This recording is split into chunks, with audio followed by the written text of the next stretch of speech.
Hello everybody, I'm Gwen Campbell-Mindes. Welcome to Gwen's Bookish Ramblings, and today we're on the third book of the trilogy because, why not? I enjoyed the first two, turns out I enjoyed the third.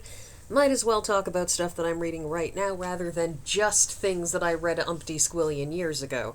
So, interestingly, the last book and this one were both self-published. And, I will say this, the last series, which I will probably get to at some point, that I read where the author did some books that were through an actual publisher and then switched over to self-publishing, I would assume because the publisher didn't want to do any more, probably weren't making enough money, that particular book had... It had issues, that last one, it had issues suggestive of somebody who needed an editor. But this one, these last two don't have the feeling of, wow, somebody needed an editor, which of course leads me to suspect that probably whatever else she had, he, she, they, whatever MJ Scott happens to be. I didn't actually check anywhere for who this person actually is, but not something I do very often with authors. I find that it usually just leaves me disappointed.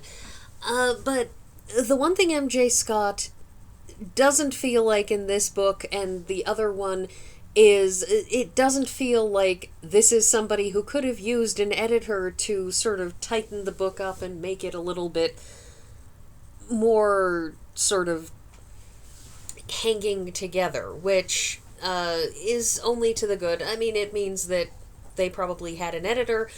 But anyways, so The Unbound Queen is the culmination of this trilogy of books which really boil down to one of the, what I feel is one of the classic tropes in fiction, and that is the trope of the villain who does something that causes, that if they had just not done it, their plan would have been successful, but because they backed our hero into a corner, they basically forced that hero into doing things that wrecked their plan. In this case, Dominus Skane of the goddess's temple in Anglia, basically she arranged for an assassination of the king. She arranged to assassinate all of these, to kill all of these people, effectively who were between our protagonist Sophie, or one of our two protagonists, because Sophie and her husband Cameron are both point-of-view characters. But she prevented Sophie from, she basically moved Sophie from 30-something in line for the throne up to 6th and then, 4th, and she did this by killing a whole whack of people and then insisting that after she had basically driven Sophie out of the country, had done a thing which meant that Sophie felt it was her best option, her only safe option, was to flee across the channel to not France, Ilvia. She then insists, manipulates, uses her magical bond power to force the Queen of Anglia to demand Sophie return to Anglia. And the thing about that is, why would you, everything that she does culminates in her dragging Sophie back, and then, Sophie does what she has to defend herself. Dominus Skane winds up accidentally killing the queen, and with that, in one fell stroke, she effectively makes Sophie into the Queen of Anglia. I mean, makes her into the Queen of Anglia in that, she's the only one left who could basically take the throne. But the point is, though, that when you backtrace everything that happened in this book, if she had not arranged for the killing that had killed the king, that had moved the princess into the position of being queen, that had moved Sophie so much closer to being on the throne. If she hadn't done that, none of this would have happened, and Dominus Gane could have just quietly trundled along in the background until Eloisa took the throne.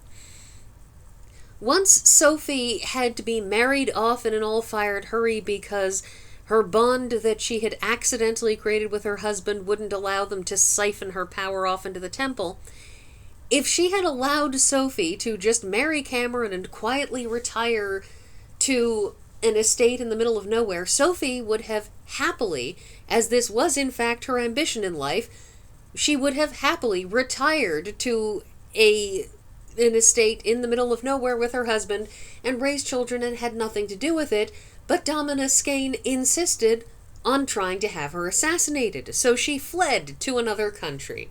And then, instead of letting it all go and continuing her, working from behind the throne as the power behind the throne, instead of doing that, she then insisted on bringing Sophie back to Anglia, even though Sophie hadn't had any intention of coming back to Anglia. Like, every single move that she makes falls under the auspices of, if you just walked away from the whole thing, none of this would have happened. And like I said, this is a trope in fiction. It's the trope of, if you had just walked away, we wouldn't be in this situation. Like, if you had just walked away, you would have taken over the galaxy. You would have taken over the world. You would have become the grand poobah of whatever.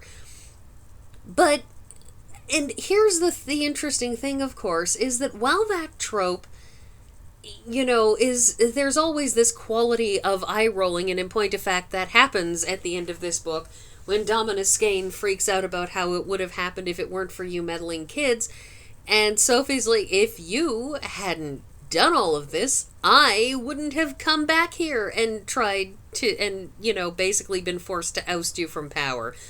You pushed me into this. But the interesting thing, what really is most interesting about this particular trope is that it's a trope that makes a certain fundamental logical sense that some tropes don't. There are some things, love at first sight or what have you, that don't really seem to feature in a kind of functional, even a sort of the internal logic of people's emotions, that they don't always make sense. Sometimes they're just the thing that you do at this point in the story. But the most interesting thing about this trope is that it has this odd perfect base in one of those things that I believe firmly about people, and that thing that I believe about people is that we all assume that everybody is like us. We assume that everybody thinks like us, that whoever you are, that you assume that everybody thinks like you until it is specifically disproven. We can give whatever lip service we do to variety and appreciating difference, but the fact of the matter is, we have all had the experience of somebody who disagrees with us, and all you can think is, are you dumb? Why would you think that? And the answer is, of course, that it's not that a person is necessarily dumb. Sometimes they're dumb. We can be honest about that. Sometimes a person is just being dumb. But in a lot of cases, what it is that this person has an experience that is potentially so vastly different from yours, a formative experience, a thing that happened in their past, whether traumatic or simply just observed things, that causes them to have different expectations than you do, that causes them to have a different set of values, a different weighting of values, that is WEIGHT weight, such that they think something different. And in this case, the villains who force a hero into doing something by, that every single move that they make basically forces the hero into a position of taking over the country or what have you, is that very, very frequently somebody who is that self-centered, who's that ambitious, who's that much after power, will look at a situation and say, if I had their power, their position, their opportunity, their whatever it is, I would be doing these things to gain more power. And because they see this desire, this ambition for power, for position, for wealth, for whatever, as just something that clearly everybody wants, that they have to assume that this person is going to be a threat because, as in the case of Sophie, who is unbound following Dominus Gain's move for power by making the princess over whom she has a great deal of effect and the word's not coming to me that I want, but we'll call it power for the time being, that she's able to manipulate and force and cajole the princess into doing what she wants. So she makes her move to get the princess into power, then Sophie comes back and she's unbound. And Dominus Gain is looking at her and thinking, if I were sixth in line for the throne and unbound and had all of this power at my discretion, I would absolutely make a move for power. I'd better eliminate her. Now, this isn't made explicit in the book, but it's something that feels to me as so fundamentally logical. Not that it's logical to assume that just because somebody can do a thing, they absolutely will. But it's logical that it's logical to think that a person who is obsessed with power will assume that everybody else is equally obsessed with power and will thus work their scheming under the assumption, under the belief that they will reach for power.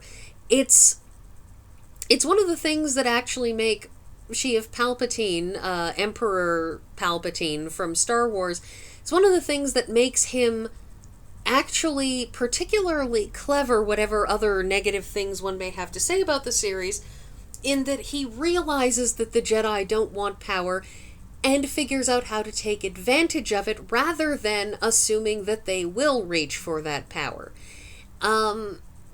That would have changed how he handled things in a lot of ways. So it's really the interesting thing about this is it's sort of this trope that you roll your eyes in exasperation because why would they assume this? But at the same time, it kind of really, really makes sense that they would. Anyways, the thing about this book, basically Sophie is set up in not France, and she and her husband, cope with that for a while. Sophie, in the process, manages to bond two familiars, one of which is a so-called sanctii, which is some kind of creature from an alternate dimension, which is not clearly explained at any point in the trio of books that we've got, but I am hopeful that at some point in this series, which appears to expand into separate sub-series, that maybe that will be explained more clearly at some point, but also a regular animal familiar. And eventually winds up having to take the throne because, situation pushes her into it. Anyways, so yeah, that's my rambling for this week, because I'm out of time, so I'm not going to be talking about this book anymore. But I liked it. It's a good time. Yeah, that's everything, and I will see you all next week.